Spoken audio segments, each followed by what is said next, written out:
In this training, I'm going to give you my step-by-step social media strategy that I would follow for myself, trying to build a personal brand, but also for clients of mine that were either paying for me to do this for them or paying for my advice on this. Now, just some credentials so you know who you're learning this from.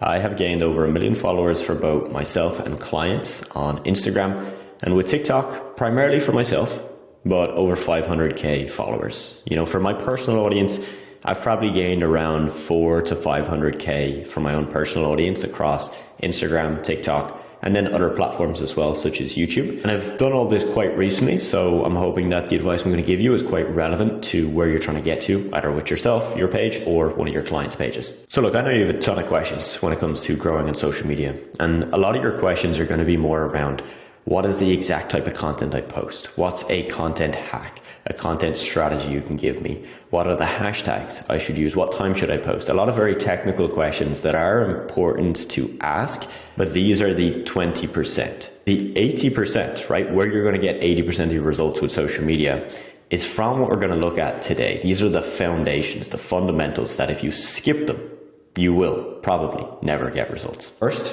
you want to get very, very clear on the goal. Right? What is the goal of the page that you are trying to grow? Now, you might say, yeah, well, look, Adam, the goal is a bit of everything, right? I want to get followers for the page. I want to get clients from the page. So I want to make money, but I also want it to represent the brand well and do all of these things. Great. Fantastic. Instead, what we want to get more clear on here is if you are doing this for somebody else, what is the biggest goal? We all have many goals. We have to know what our most important goal is, right? The top priority, what that is. Because if we don't know what that is, we don't really know how to prioritize around that. So in the case of you run a marketing agency and you're doing this for a business, for a client, you've got to look at, am I trying to get them a tangible ROI? Is that the most important thing that they're going to see? So a certain increase in followers or a certain amount of leads or clients for their business, or is it convenience? Right? Is the business paying you because they don't want to do it themselves, but they know they have to do it? That's what you've got to get very, very clear on. And again, I know you might be thinking, well, it's both. They don't want to do it, but they also want to get great results from it. Yes, important. But what our job is here is trying to get clear on which one is the most important. Is it convenient? Is it ROI? Because the way I'm going to approach social media for convenience versus ROI is quite different. So if I'm serving a client where they just don't want to do it, right? They don't have the time to do it and they're not expecting miracle results. And if we grow, fantastic.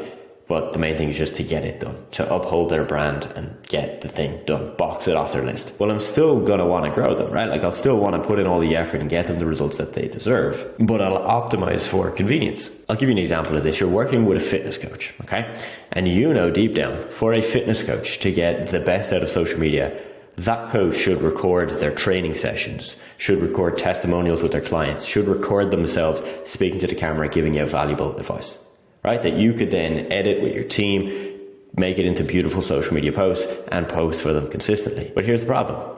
Your client is shy, doesn't like being on camera, doesn't have the technical know-how as to kind of what lighting looks good for videos or the sound quality. So it's actually not really realistic for him to do those things. In fact, so much so, he's told you that he doesn't want to do them. So you have two choices with this guy. You could force him to do those things in the hope that he gets an ROI, or you could figure out what's more convenient for this guy. Because if convenience is the reason that he is buying from you, you pushing him to do all those things might be the worst thing you could do. In fact, the best thing might be to figure out, okay, cool. Well, let's see what I can work with. Maybe you can create graphics and carousels and quotes out of all the valuable information that he knows about fitness. Maybe you could post his before and after photos, write really nice captions so that you could post that on Instagram with a big story of what he's gone through and his struggles and how he got to where he is today. You see, that approach might mean that your client actually is happier and stays longer with you. Maybe you don't get him as many views and many leads and many clients, but you're giving him what he wants. Okay, so you get my points? This is the first thing you got to do for your social media strategy. Figure out what that is. If ROI is the most important thing, then you are going to push your client and get them to do all the things that they should be doing to get the best results. Cool. Number 2 is the audience. Who exactly are we trying to attract? And again, this links to the goal. So if the goal of your client, and let's go with the example of a fitness coach, it's just easy. The goal of your client is to get as many followers as possible. They don't. Look, if they get leads, they get leads. Fantastic. If they get new clients, fantastic. Just want to get loads of followers. Well, cool. Because if they want to get loads of followers, do we care who the audience is? Right? Not particularly.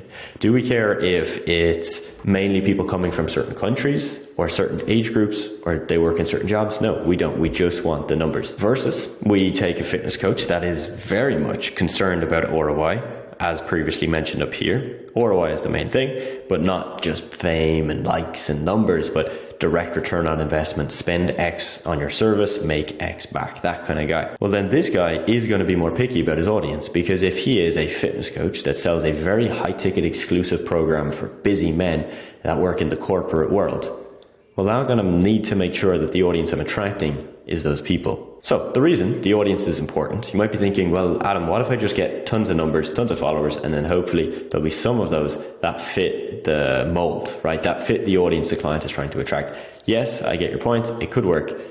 But the reason we're trying to get clear on this now is because the type of audience you attract will depend on the type of content you post. Okay, so you'll see our last point here is content pillars, which links to the type of audience. All right. So before you go and figure out what platform you're going to actually post content on for your clients, you do want to consider the analytics. Does your client want to know the analytics? All right. Like, are they going to expect a weekly or a monthly report of you breaking down all of these metrics? Well, okay, if they do, we need to figure out the platform that has those metrics. Some platforms have more insights on this stuff, some have less. So do your homework. But then also for your performance, right? Again, if you're doing it for yourself or for a client, it doesn't matter. For you to do this effectively, you need to understand the analytics. And guess what? The analytics are going to depend on what we've just looked at. The goal, who the audience is, etc. So some of the analytics that you're going to look at, right, is number of views you're getting, the engagement rate, aka how many people comment, like, etc. You're going to look at follower growth. And then on the business side, if your client is concerned with ROI, you should be looking at number of leads or number of sales coming from the social media. So again, you're going to figure out, can you track this stuff through the platform that you're going to be posting on? Some yes, some no. For example, if I work with a fitness coach, can I track the exact amount of sales he makes through Instagram? Not particularly. But if he has them tracked on his side, we can compare the data that I'm getting on Instagram and how many sales he's getting and figure out how much are most likely coming from Instagram. But my main point here is to get clear on, again, the goal. Because if we are trying to get ROI for clients, this is where we need to optimize for. We need to optimize for the number of leads, the number of sales, and that will shape the platform and the type of content we post. If we're optimizing for follower count, for views, as much virality as possible, then of course that's where we need to optimize. So we're going to be way less focused on this. Again, the reason you need to be clear on this stuff is because they all link together. This all affects the platform you post on, the type of content you post, what you talk about, and ultimately, if you're doing this for somebody else, if your client is going to be actually happy. Because you can do social media really well, and for one business, they will love it.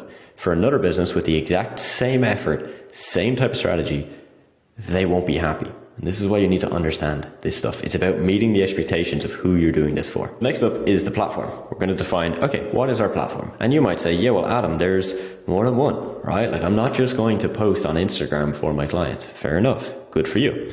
I think you should have a multi-platform strategy. It's a great idea. But if I was starting brand new with a client tomorrow, I would still focus on just one platform to begin with. And I would stagger the other platforms. I might do just Instagram for 2 weeks and then figure out, okay, cool. Can we add in these other platforms now? Yeah, we've got a decent handle on Instagram. Makes sense. Of course, if you're just repurposing content, for example, what I do is the content I post on Instagram and TikTok, the video content is the same. I don't create different content for the different platforms.